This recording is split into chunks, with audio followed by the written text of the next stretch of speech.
హెచ్చరిక, దైవజనుని హెచ్చరిక. ఎజ్రా ఏడ్చుచు దేవుని మందసము ఎదుట సాష్టాంగపడుచు పాపమును ఒప్పుకొని ప్రార్థన చేసెను. ఇశ్రాయేలులో పురుషులు, స్త్రీలు, చిన్నవారు మిక్కిలి గొప్ప సమూహముగా అతని యొద్దకు కూడి వచ్చి బహుగా ఏడవగా. వాట్ ఎ వండర్ఫుల్ మినిస్ట్రీ అండి ఇది. మాటల ప్రార్థన కంటే మూలుగల ప్రార్థన దేవుడు వింటాడండి. చాలాసార్లు మనం చేసే ప్రార్థనకు పదాలు ఉంటాయేమో కానీ హృదయం విరిగినప్పుడు, గుండె పగిలినప్పుడు నోటిలో నుండి మాటలు రావేమో కానీ మన కన్నీటి దారలు మాట్లాడతాయి. మన గుండె రోదన పరలోకపు తలుపులు తడతాయి, ప్రభువు పాదాలను తడుపుతాయి. ఆ పాపాత్మురాలు యేసు ప్రభు దగ్గరకు వెనక తట్టు వచ్చి ఆయన పాదాల దగ్గర కూర్చొని ప్రార్థన చేయలేదండి. ఆమె నోరు విప్పలేదు.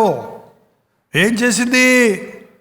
కన్నీళ్లతో ఆయన పాదాలు కడిగిందంటే అర్థం ఏంటంటే ఆమె రోధించింది, అయ్యా ఇలాంటి దోషిని, ఇలాంటి పాపిని, ఇలాంటి వ్యక్తిని, నాకు క్షమాపణ కావాలి, నాకు సమాధానం కావాలి. ఆ ప్రార్థన దేవుడు విన్నాడు కాబట్టి దేవుడు ఆమె పక్షంలో, ప్రభు ఆమె పక్షంలో మాట్లాడాడు. ఈ రోజున సంఘాలలో అన్నీ ఉన్నాయండి. ఎల్ఈడీలు, ఎల్సిఈడీలు, ఇన్స్ట్రుమెంట్స్, సౌండ్ సిస్టమ్, చైర్స్, హంగామాలు అన్నీ ఉన్నాయి. వండర్ఫుల్ మెసేజ్లు ఉన్నాయి విత్ డెమాన్స్ట్రేషన్. అంత చక్కగా వీడియోలో సీన్స్ చూపిస్తూ, పిక్చర్స్ చూపిస్తూ, కస్టమైజ్డ్ సెర్మన్స్, చాలా వండర్ఫుల్ సర్మన్స్ ఉన్నాయి. దేవుని స్తోత్రం. Let us use the technology for God. దేవుని కొరకు మనకిచ్చిన ప్రతి టెక్నాలజీ వాడదాం. కానీ ఎక్కడ ఎజ్రా ఏడ్చుచు దేవుని మందసము ఎదుట సాష్టాంగము పడుచు పాపమును ఒప్పుకొనుచు ప్రార్థన చేసెను. ఎజ్రాకు పాపం ఏంటి? యాజకుడు పాపం చేస్తాడా? బైబిల్ను బాగా తిరిగి రాసేవాడు, బైబిల్ బాగా చదివేవాళ్ళు పాపం చేస్తారా? సేవకులు పాపం చేస్తారా? నాయకులు పాపం చేస్తారా? అంటే ఏం పాపం ఇది? ఏంటండి? ఎవడో కూడా తన జీవితంలో ఎప్పుడూ కూడా నేనిక పాపము చెయ్యను, నాలో పాపము లేదు అనగలిగిన స్థాయిలో ఉండకూడదండి. Since of omission, since of commission అంటే ఏంటి? చేయకూడనివి చెయ్యటం ఎంత పాపమో, చేయవలసినవి చెయ్యకపోవటం కూడా అంతే పాపం. చెప్పండి నాతో పాటు. చెయ్యకూడనివి చేయటం ఎంత పాపమో, చేయవలసినవి చెయ్యకపోవటం కూడా పాపమే. వ్యభిచారం చేయకూడదు, దొంగిలించకూడదు, అబద్ధం ఆడకూడదు, అబద్ధ సాక్ష్యాలు చెప్పకూడదు, ఇవన్నీ చెయ్యకూడదు. సరే, చేయటం మానేశాం. మరి చేయవలసినవి ఏంటండి?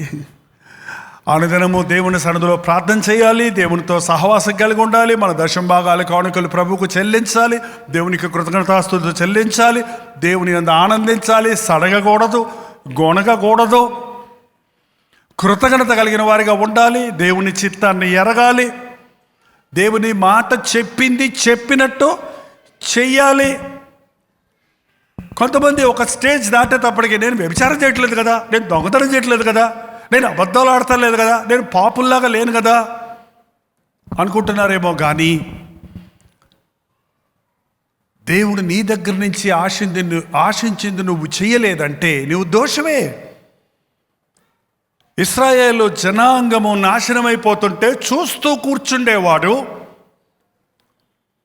తప్పు చేస్తున్నాడు. ఒక మనిషి తప్పులో ఉన్నప్పుడు నువ్వు చేసేది తప్పు అని హెచ్చరించకుండా నాకెందుకు వచ్చిందిలే అనుకునే సేవకుడు దేవుని దృష్టిలో తప్పు చేస్తున్నాడు. దేవుడు అప్పగించిన పనిని సగం చేసి ఆపుచేసేవాడు దేవుని దృష్టిలో దోషి అవుతున్నాడు. ఈ రోజున అందుకే బోధకులమైన మాకు కఠినమైన తీర్పు ఉంటుందండి. అందుకే మీలో అనేకులు బోధకులు కాకుడి అన్నాడు ప్రభు. ఆనాడు పరిచయులు, శాస్త్రులు, అదే బైబిల్ బాగా ధర్మశాస్త్రం ఎరిగిన వాళ్ళు బాగా తెలుసు వాళ్ళకి. ఒక పొల్లైనా, ఒక డాట్ అయినా, ఒక ఫుల్ స్టాప్ అయినా ఏది అక్షరాల చెప్తారు కానీ దాన్ని పాటించేవారు కాదు. ఈ రోజున కూడా పరిశీలించుకుంటే ప్రభు సన్నిధిలోనికి వెళ్ళినప్పుడు మన దోషాలు, మన బలహీనతలు మనకు తెలుస్తాయి. ప్రార్థన.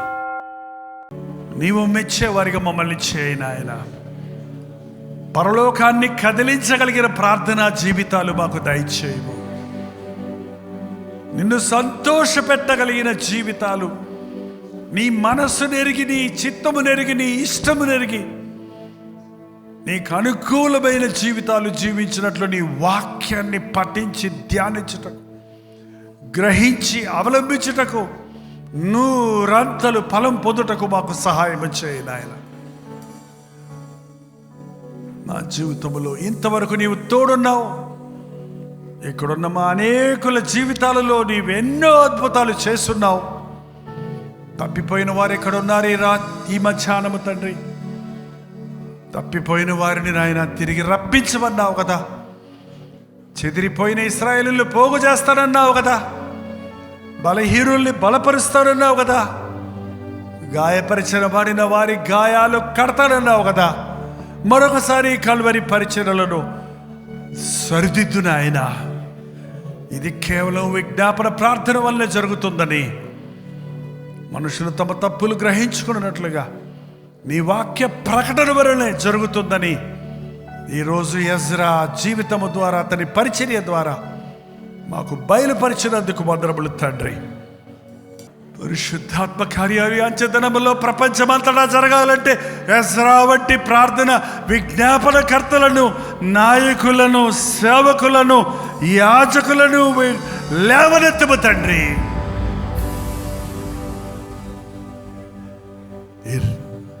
ఈ సమయంలో ఎవరు నీవు కోరుకుంటున్నావో వారి మీదకు నీ అగ్ని, నీ పరిశుద్ధాత్మ అగ్నిని కుమ్మరించి నూతన పరచుము నాయన. సమర్పించుకున్నట్టుకు సహాయము చేయము. క్రీస్తు నామములో అడుగుచున్నాము తండ్రి. ఆమేన్.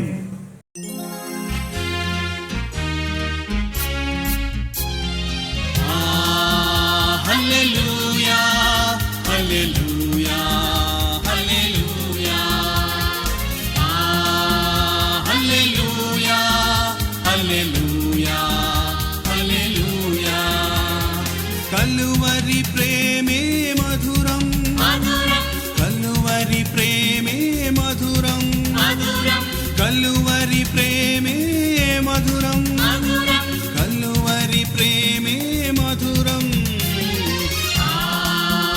హల్లెలూయా, హల్లెలూయా, హల్లెలూయా, హల్లెలూయా, హల్లెలూయా, హల్లెలూయా.